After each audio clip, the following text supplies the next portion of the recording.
button. Hindi rin siya butone. Yan, siksik ng laman ng aking biniling tuna. Wala na yan. Yan. Tapos ng tuna, prituhin mo siya ng konti. Wala yung konting tubig niya. At ilang minuto, antayin pa natin ba? Sige. Ito naman, nilagyan ko na rin siya ng asin para may lasa. So, ang pangalan ng asin ay si Shasha P. Hindi, Sasa daw, Sasa. Pangalan ng asin dito ay Sasa. Konting kayon. Ang tagal. Gutom na rin ako eh.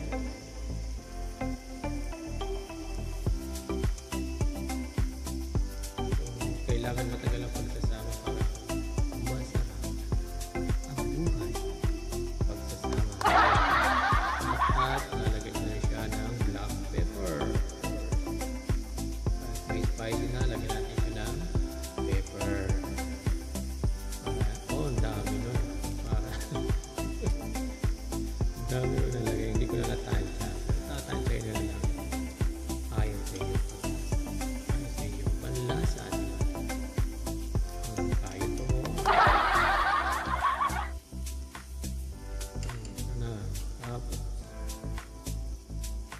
Kasi medyo lagyan pa na ulit ng konting asin. Yan. After ng konting prito-prito, lalagyan ko na siya ng gatas. Almaray. Baka naman. Ang sarap yan. Sarap yan sa ano? Pasta.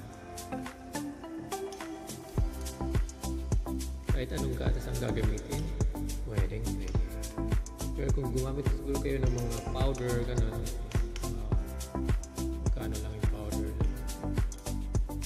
Tunawin nyo muna sa mainit na tubig. Tapos ilagay nyo. Ayun. Ang ginamit ko ay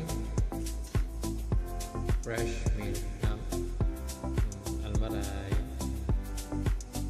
Okay na. Pakulan ko muna siya ng konti kasi gusto ko rin lutuin yung gatas kasi minsan masakit ang tiyan ko dyan. So, kailangan ko na lutuin ng konti. At laput-laputin ng konti. Pag malapot ang buhay, pagmamahal.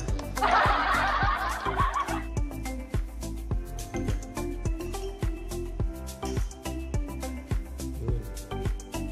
Lagyan ko na yung pasta. Kaya alam nyo na siguro magluto ng spaghetti. Pwede malambot. So ayan, nalambot ko na yan kanina.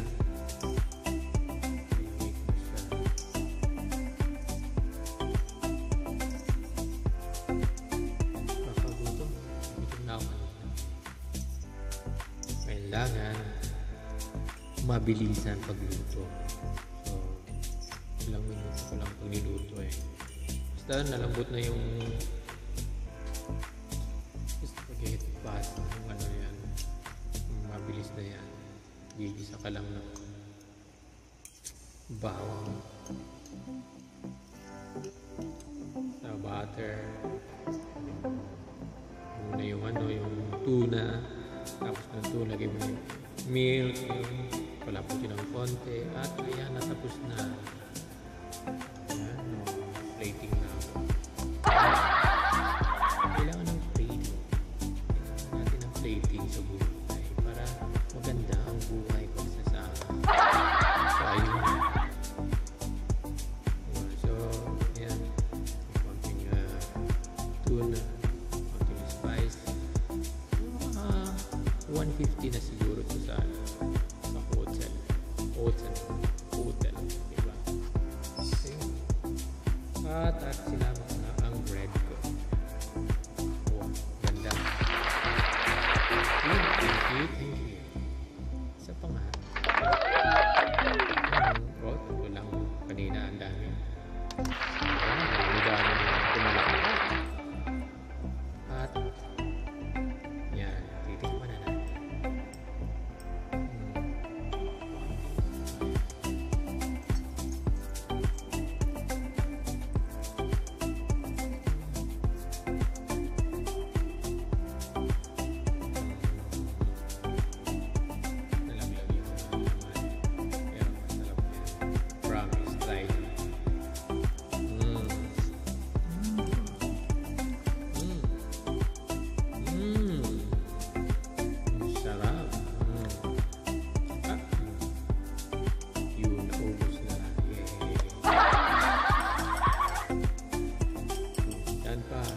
Kala nyo